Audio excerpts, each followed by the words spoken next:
Portugal's 2026 World Cup campaign? Well, it isn't just another tournament. For this team, it is about redefining history. It's about silencing the critics, and honestly, it's about risking absolutely everything. Welcome to our explainer on what is arguably the greatest Portuguese squad ever assembled. We are looking at a roster completely stacked from the goalkeeper all the way up to the front line, preparing for the absolute ultimate stage in North America. But the pressure is astronomical. And that leads us to the ultimate question we have to ask ourselves. Is this the team that finally wins it all? Because despite all the historic, mind-blowing talent that has worn the Portuguese badge over the years, Portugal has never actually played in a FIFA World Cup final, not once. Their absolute best finish is still a third-place run led by the legendary Eusebio way back in 1966. For decades, they've been viewed as the classic dark horses. You know, the team with a few brilliant individuals, capable of magic, but perhaps missing a few pieces to complete the puzzle. But this time, the expectations are entirely different. So the crucial point we're exploring today is whether this specific group can finally cross that ultimate finish line. If we trace their emotional journey over the last decade, it reveals a massive fundamental shift in their DNA. Back in 2016, they completely fulfilled that scrappy dark horse narrative by winning the Euros against all odds. It was magic. But as we move down the timeline into the 2020s, it's brought some serious heartbreak. We all remember that brutal exit against Morocco in the 2022 World Cup quarterfinals, and then another incredibly tough quarterfinal exit on penalties to France in Euro 2024. But here's the thing, they have officially transitioned from a scrappy underdog squad into an undisputed tournament heavyweight. They are expected to dominate games now. They are no longer the dark horse, they are the standard. And the reason they are the standard today is simply because we are looking at the ultimate golden generation. Unlike past decades where Portugal might have had one or two global superstars carrying the entire load on their shoulders, this 2026 iteration boasts world-class depth at literally every single position on the pitch. We are talking about players who are the absolute main men at the biggest clubs in the Premier League, La Liga, and League One. The sheer volume of talent here is staggering, to the point where they can confidently dictate a dominant, possession-heavy style of football against almost anyone. Let's really break down exactly where this depth gives them such an undeniable advantage, starting from the back. Nowhere is this tactical flexibility more apparent than at the fullback position. A lot of analysts, myself included, would argue this is the best fullback roster of any nation in the world right now. You have Nuno Mendes, who is just an absolute physical force. He's arguably the best left back on the planet today, completely ruthless going forward, and a wall in retreat. Then you have Diogo Dalot, bringing that perfectly balanced reliability. Add in the veteran genius of João Cancelo, Nelson Semedo as a rock-solid backup, and even hybrid options like Matheus Nunes, who can shift roles entirely. In modern football, fullbacks dictate the shape of the game. Having this level of elite rotation allows Portugal to morph from a traditional back four into aggressive wingback setups seamlessly, giving them a massive tactical edge. Moving to the center of the defense, we find what we can only call the iron core. You cannot win a modern World Cup without an elite goalkeeper. And in Diogo Costa, they have an absolute wall. Let's not forget how absolutely crucial knockout football is when it comes to penalty shootouts. Costa guarantees Portugal an undeniable advantage in those high-pressure, clutch moments. He is a genuine penalty specialist who has single-handedly kept his team alive in major tournaments. And right in front of him, Ruben Dias. Dias provides that essential elite leadership at center back. He's a proven winner who organizes the entire backline, reading the game flawlessly and setting the defensive line high. If you want to survive a grueling tournament, you need an unbreakable spine, and these two provide exactly that. Now, let's move up into the midfield. This is the absolute core of the team where the game is won or lost. On one side, you have Bruno Fernandes. Bruno is the ultimate risk taker. He is the creator. He's the guy who will attempt and complete that impossible line-breaking pass to feed the attack in an instant. He is high risk, incredibly high reward. But if you're going to let Bruno play with that kind of relentless pace and risk, you absolutely need the perfect counterbalance. And that is Vitinha.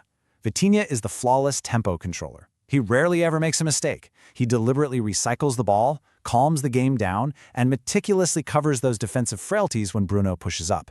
Together, they create this perfect synergy of risk and control, dictating the heartbeat of the match. But we have to talk about a player who might just be the most underrated piece of this entire puzzle, Bernardo Silva. He is the sacrificial star of this team. While the strikers might grab the spectacular headlines with goals and the final assists, Bernardo covers literally every single blade of grass on the pitch. Ask any top-tier coach, and they will tell you the immense, irreplaceable value of a player who provides this level of tactical balance. He can start out wide, drift inside to overload the midfield, disrupt the opposition's shape, and tirelessly connect the defense to the attack. He is the glue. He makes everything tick, sacrificing his own personal stats for the shape of the team.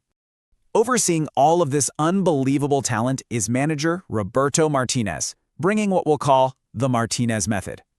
Look, managing a national team isn't just about picking the best 11 players, it's about preparation, and Martinez is completely obsessed with logistics. For the 2026 World Cup, he actually traveled out to the US during the summer just to scout the environment firsthand. We are talking about meticulously measuring humidity levels, testing air quality, and calculating the brutal, exhausting travel demands across 16 different host cities. He knows this tournament will not be like Qatar, where everything was localized and travel was minimal. North America will be a grueling physical test. His deep, obsessive logistical planning is specifically designed to keep this squad's legs fresh when it matters most. And managing the physical environment is really just one part of the job. Martinez also has a brilliant philosophy regarding the psychological side of managing a dressing room filled with massive global superstars. Listen to this quote from him. He says, "Ego is a very good thing if you handle it rightly. Bigger the ego, the easier it is to be a footballer." I love that. He completely reframes the perceived problem of managing superstar egos. Instead of seeing it as a toxic trait that ruins chemistry, he views it as a necessary hunger, a psychological weapon. Players who have the ego to demand the ball, who want to win at all costs, who demand absolute excellence from their teammates, those are exactly the kinds of players you need to survive the crushing pressure of a World Cup. Which brings us naturally to the biggest ego, the biggest star, and the ultimate hype machine of them all. 25. That is the staggering number of goals Cristiano Ronaldo has scored in his last 30 international matches. Just let that sink in for a second. Even in his 40s, his goal-scoring output remains absolutely lethal. There has been endless debate, online and in the media, about whether he should still be starting for this squad. But honestly, the numbers speak for themselves. When the team desperately needs a goal, when the stadium is shaking and the pressure is at its absolute peak, he is still delivering at an elite, world-class rate. But we also have to acknowledge that his game has fundamentally changed.